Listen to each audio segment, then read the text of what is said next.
Warahmatullahi wabarakatuh. Pada pertemuan kelima, saya akan membahas tentang database system dan data model. Kita akan belajar apa itu table, apa itu field, apa itu record. Kita akan belajar apa itu data model, apa itu physical model, apa itu conceptual model. Kita akan belajar pada pertemuan kelima ini.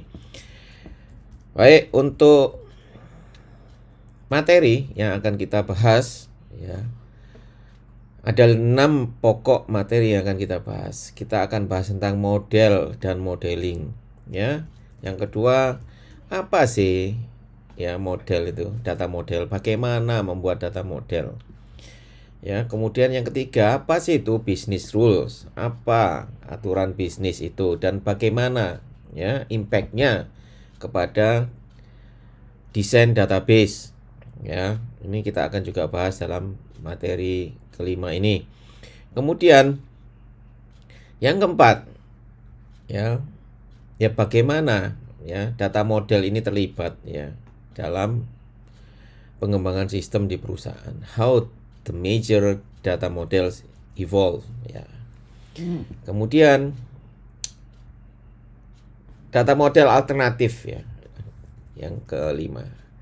Yang keenam, level abstraction dari data model ini bagaimana? Saya akan jelaskan.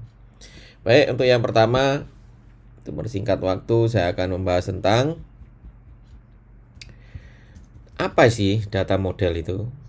Ya. Apa data model? Pemodelan data atau data modeling itu proses membuat model data secara spesifik yang digunakan untuk menjelaskan pokok utama permasalahan. Misalnya, ada permasalahan nih di marketing atau di keuangan. Kemudian dibuatlah model datanya untuk mengembangkan suatu sistem. Ini pemodelan data. Ya. Model datanya apa? Model data itu gambarnya. Kalau pemodelan data itu proses membuatnya, ya. Kalau model data itu gambarnya. Jadi gambar relasi tabelnya, gambar tabelnya, yaitu model data. Relationnya bagaimana, itu model data. Jadi model data itu gambar grafik ya, presentasikan data struktur yang kompleks sesuai dengan real world yang sesungguhnya.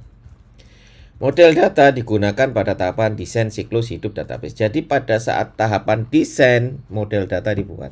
Nanti saya akan tunjukkan bagaimana model data. Oke. Ini definisinya, pengertiannya modelan data dan model data. Oke, saya lanjut. Mengapa data model itu penting sih? Ya, yang pertama, ini interaksi. Ya, bayangkan ya kalau Anda butuh sesuatu kemudian tidak bisa ditangkap ya maksud Anda oleh programmer. Bagaimana? Ya. Anda membuat A, dibuat B sama yang programmer. Karena apa? Karena tidak bisa mengungkapkan keinginan Anda. Jadi data model ini sangat penting. Untuk apa? Menjembatani antara yang mendesain sistem sama yang programmer sama pengguna akhir, ada 3. Jadi desain sistem ini menjembatani antara programmer dan pengguna akhir ya, dengan membuat data model. Ini loh yang diinginkan sama pengguna akhir untuk dibuatkan oleh programmer. Ya. Jadi ini fungsinya atau inilah pentingnya data model. Yang pertama itu. Yang kedua, nah dengan adanya data model, seluruh pengguna yang di organisasi itu dapat cepat memahami. Nah, ya. Kalau dengan ada gambar, Anda kan mudah untuk memahami. Dengan ada desain, kita bisa mudah memahami bagaimana sih alur program ini, bagaimana sih program ini dibuat, ya. Apa saja yang terimpact di program ini, data apa aja yang bisa di input di aplikasi ini. Ini yang kedua. Ya, dapat cepat memahami. Ya, bayangkan kalau Anda dijelaskan dengan kata-kata secara abstrak. Oh, nanti tabelnya ada 10 A, B, C, D, E, F, G. Ya, kemudian record-recordnya, fill-fillnya ini. Bingung kan? Ya, dengan data model semuanya digambar. Gambar tabelnya ada, relasinya ada, record-recordnya ada. Ya, dengan standar tentunya ya. Itu yang kedua. Mengapa kok data model itu penting? Yang ketiga, memberikan persamaan perspektif antar personil ya, biar sama perspektifnya ya, sama maksudnya. Jadi si A dengan si B itu paham alur penjualan itu sama ya, alurnya sama dari 1 ke 2 ke 3 ke 4 itu sama, pemahamannya sama, tidak berbeda-beda persepsi ya. Ini yang dimaksud mengapa data model itu penting. Baik, saya lanjut. Nah, kemudian atribut data. Atribut data itu apa sih? Data itu punya atribut. Contoh misalnya, Anda punya data pegawai. Ya. Atribut data pegawai itu apa? ID pegawai, ini nama depan, nama belakang, hingga alamat kota. Ini namanya atribut data.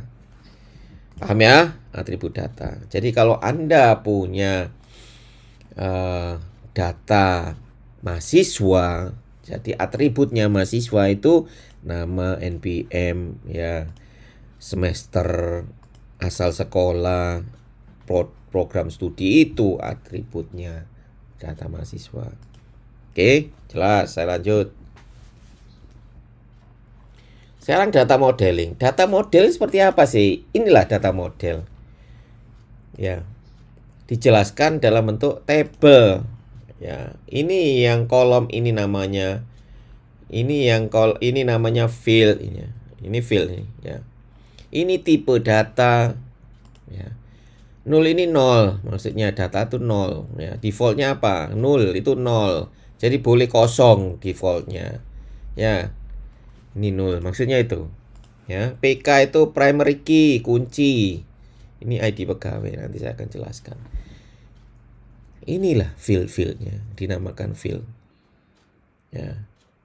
Ini dinamakan field. Anda sudah pernah belajar di semester kemarin apa itu table, apa itu field, apa itu record. Ya, saya hanya ngulang aja. Jadi data modeling itu membuat ini loh, Anda, ya. Nanti hubungannya antar table juga Anda buat dengan cara membuat yang namanya IR diagram. Ya. Data flow diagram, ya. Itu data modeling semua. Relationship-nya bagaimana. Oke, lanjut. Nah, ini data model. Tadi table, sekarang relasi antar table. Ini relasi tablenya. Ada tabel pegawai, ada tabel bank, ada tabel pegawai Hesbank, ada tabel pendidikan, ada tabel alamat, kota, provinsi, telepon, email. Ya, jadi ini semuanya ngelink ke pegawai. Ini data model. Jadi data model itu hubungan antara table, kemudian field-field yang ada di table, kemudian hubungannya antar table, kemudian relasinya antar table. Itu data model semua. Ya. Nih. Ini data model. Anda lihat ini. Ini nanti saya jelaskan ya, hubungan atau relationship antar table. Ada one to one, one to many, many to many. Ya. Ini simbol-simbolnya itu. Oke, saya lanjut. Nah, ini basic data model building blocks. Ya. Apa aja sih yang terlibat dalam data model itu? Ya, istilah-istilah ini Anda harus paham. Entitas itu apa, atribut itu apa, relationship itu apa. Entitas itu yang tadi saya jelaskan, itu pegawai itu entitas. Pegawai itu entitas. Jadi entitas itu tidak hanya berupa orang, benda, tempat yang presisikan. Itu juga abstrak, juga bisa menjadi entitas. Mahasiswa itu entitas. Kelompok itu entitas. Ya, benda itu entitas. Itu yang dimaksud. Misalnya bagian penjualan itu entitas. Ya. Bagian akuntansi entitas. Produksi entitas di perusahaan tuh ya. Nah, atribut karakteristik dari entitas yang sudah saya jelaskan tadi. Kalau pegawai atributnya apa aja, mahasiswa atributnya apa aja. Ini atribut yang dimaksud, karakteristik dari suatu entitas. Sedangkan relationship itu apa? Hubungan, sudah saya singgung di slide sebelumnya. Hubungan antar table, antar entitas ya. Jadi nanti entitas itu kita bisa representasikan dengan table. Jadi nanti relationship itu maksudnya hubungan antar entitas yang ada, antara hubungan antar table. Table pegawai dengan table gaji, ya. Dengan tadi saya jelaskan tuh hubungannya. Itu relationship.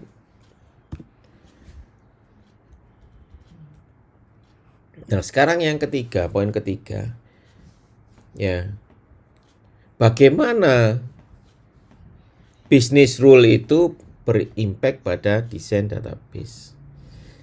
Semua desain database harus dimulai dari business rules. Kalau Anda mendesain database tanpa business rules, Anda ngawur berarti ya. Ngawang-ngawang. Jadi kalau Anda diminta untuk menjadi desain sistem, tolong saya dibuatkan sistem. Yang pertama yang harus Anda minta adalah business rules-nya bagaimana. Itu yang pertama kali yang harus Anda tanya. Business rules itu direpresentasikan oleh BPM, namanya Business Process Model, atau gambar yang Anda lihat ini. Ya. Contoh ini BPM penerimaan transfer dari pendapatan utama. Semua proses itu ada namanya BPM-nya di perusahaan itu. Ya, BPM penerimaan, BPM pengeluaran, BPM penjualan, semuanya ada bisnis proses modelnya. Jadi sebelum Anda mendesain, Anda harus paham dulu bisnis prosesnya. Jangan asal Anda mendesain database tanpa tahu bisnis proses modelnya atau bisnis rules. Ngawur, nanti Anda salah. Nanti apa yang Anda buat nggak sesuai dengan yang diharapkan oleh perusahaan. Jadi ini business rule-nya.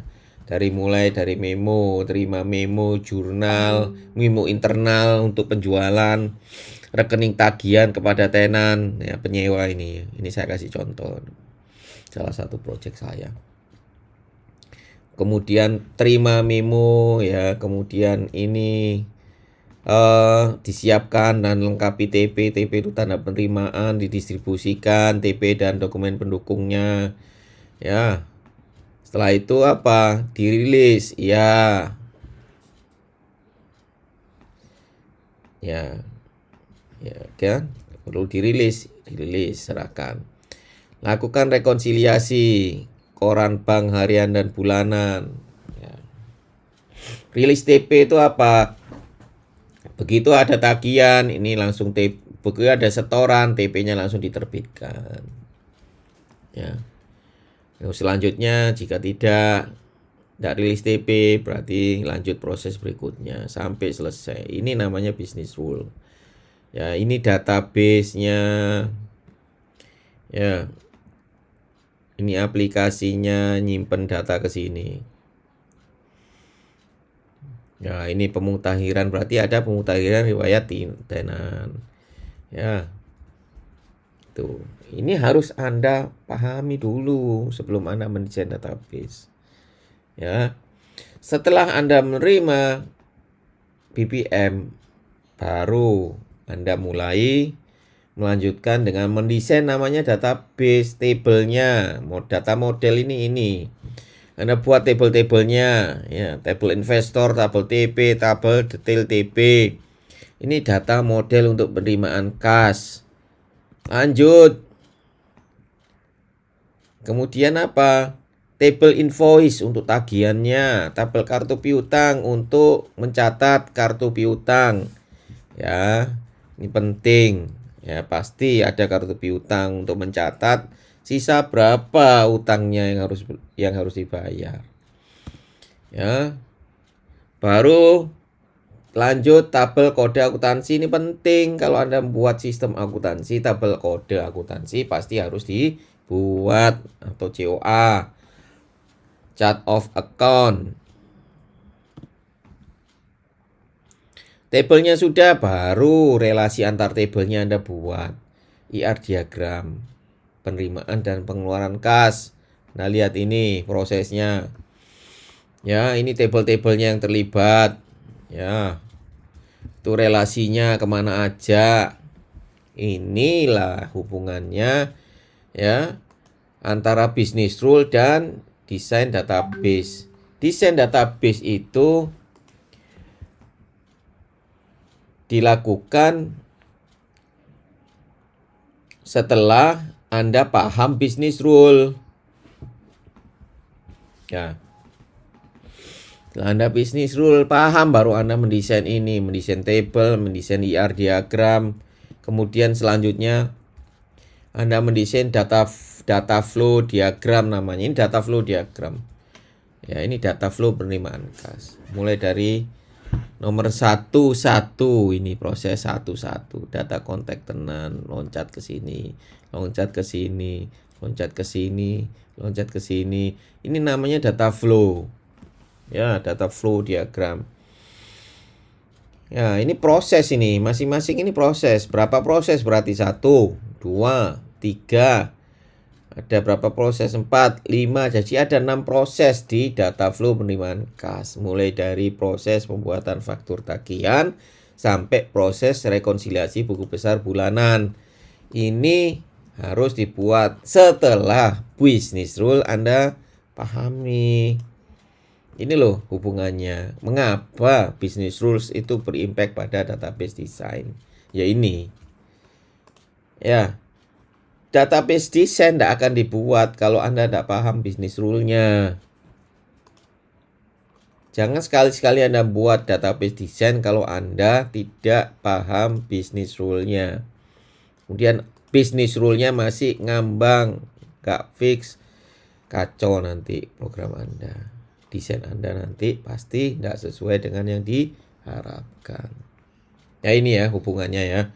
Jadi rentetannya begitu, mulai dari business rule buat. Begitu selesai business rule baru dibuat table-tablenya, dibuat relasi antar table tadi ya, hubungan. Baru setelah itu data flow diagramnya. Nah terakhir juga dibuatkan mock-up-nya. Nih mock-up-nya. Mock-up itu tampilan aplikasi yang akan dibuat. Ini dibuat sebelum aplikasinya dikerjakan. Kenapa? Agar memberikan gambaran atau visualisasi kepada user. Ya, bagaimana jadinya aplikasi yang mau Anda buat itu seperti apa form-formnya, modelnya. Ya, Anda visualisasikan. Visualisasi itu namanya mock-up. Ya, paham.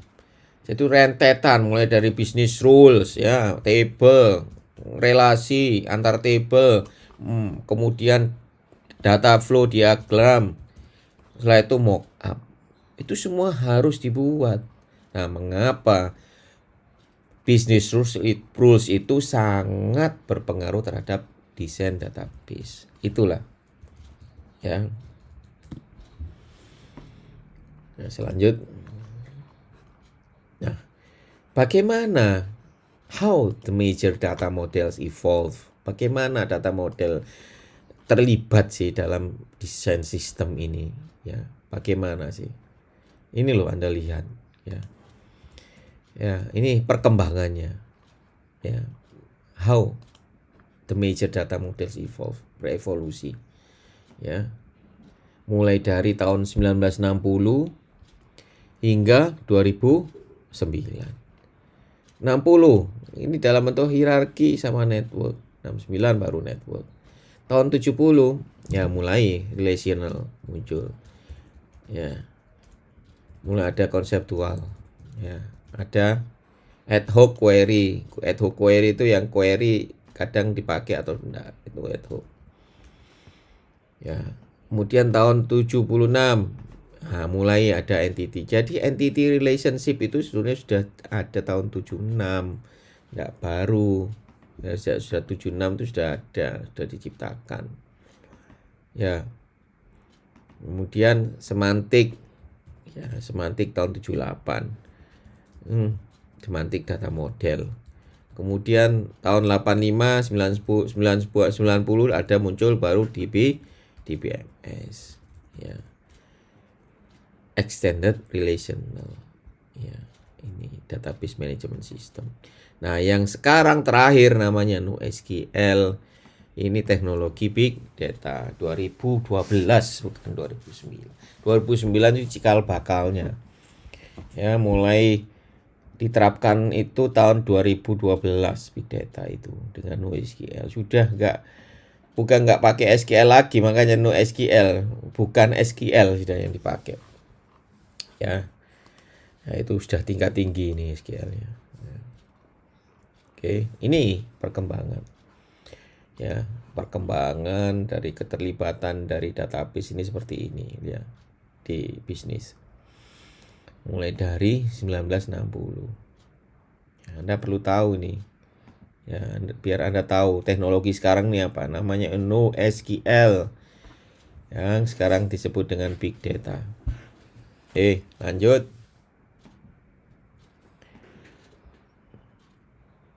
Nah, ini bagaimana data model diklasifikasikan ya berdasarkan abstraksinya. Ini jadi dibagi 3, konseptual model, ada internal model, ada physical model, ada 3 ya.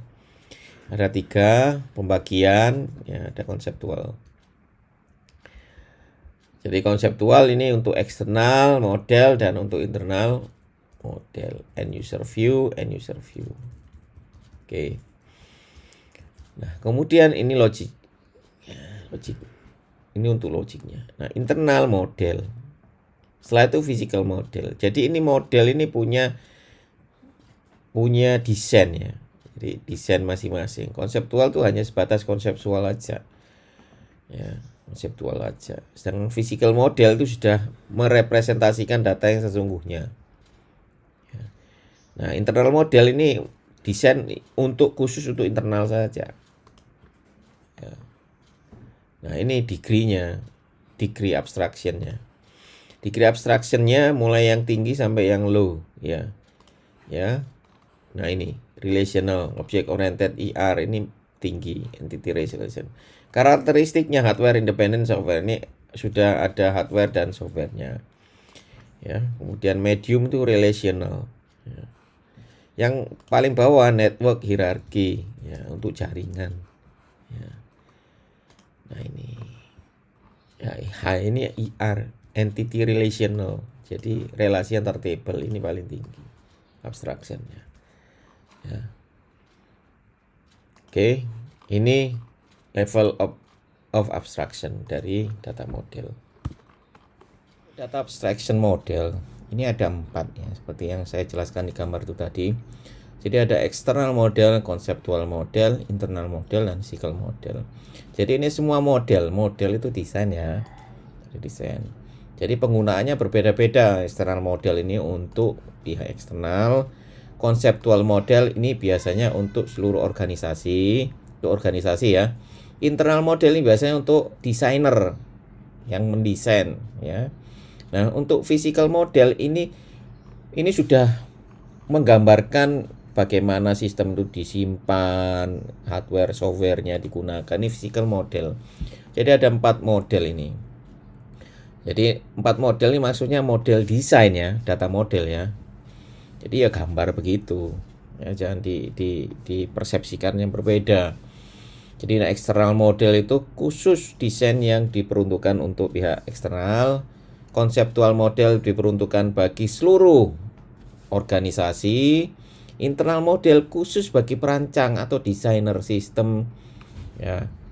Nah, kemudian untuk physical model ini model fisiknya. Ya, model fisik dari sistem tersebut. Jadi ini peringkatnya, ini ada 4. Nah, jadi nanti Anda membuat desain itu beda-beda. Kalau Anda misalnya untuk eksternal ya Anda harus menggunakan eksternal model yang global gitu ya. Sesuai agar user itu paham. Oke. Nah, ini contoh konseptual model. Konseptual model seperti ini. Anda lihat ini ya. Gambarannya ini masih global ya. Jadi ini rule-rule-nya Anda lihat ini. Ya, ini gambaran hubungan antar tabelnya ya. Ya, enrolls in, ya, teach, mengajar. Ya, ini enak singkat-singkat sini kayak gini aja. Konseptual model. Ya, mendesainnya seperti ini. Ya. Nah, kemudian contoh untuk internal model kayak gini. Jadi internal model ini biasanya untuk desainer. Jadi ini untuk create table, sudah menjabarkan atributnya, ini karakternya, tipe-tipe datanya, ya ini lebih detail. Tapi diperuntukkan untuk internal, untuk desainer, untuk perancang. Ya, ini digunakan untuk apa ini? Lihat Anda, lihat ya, digunakan ini untuk mengenerate ini gitu ya. Ya, mengenerate course ya. Ini create table. Ini internal model contohnya. Nah, ini physical model sudah ya relasi ini. Ini relasi. Relasionalnya ada, kemudian primary key-nya, kemudian keterangannya ini apa aja. Ini sudah mulai ini physical model ini ya. Lebih detail lagi ya. Biasanya nanti ini digambarkan ada hardware-nya, disimpan lewat apa, magnetic atau lewat apa ya. Ini abstraction model.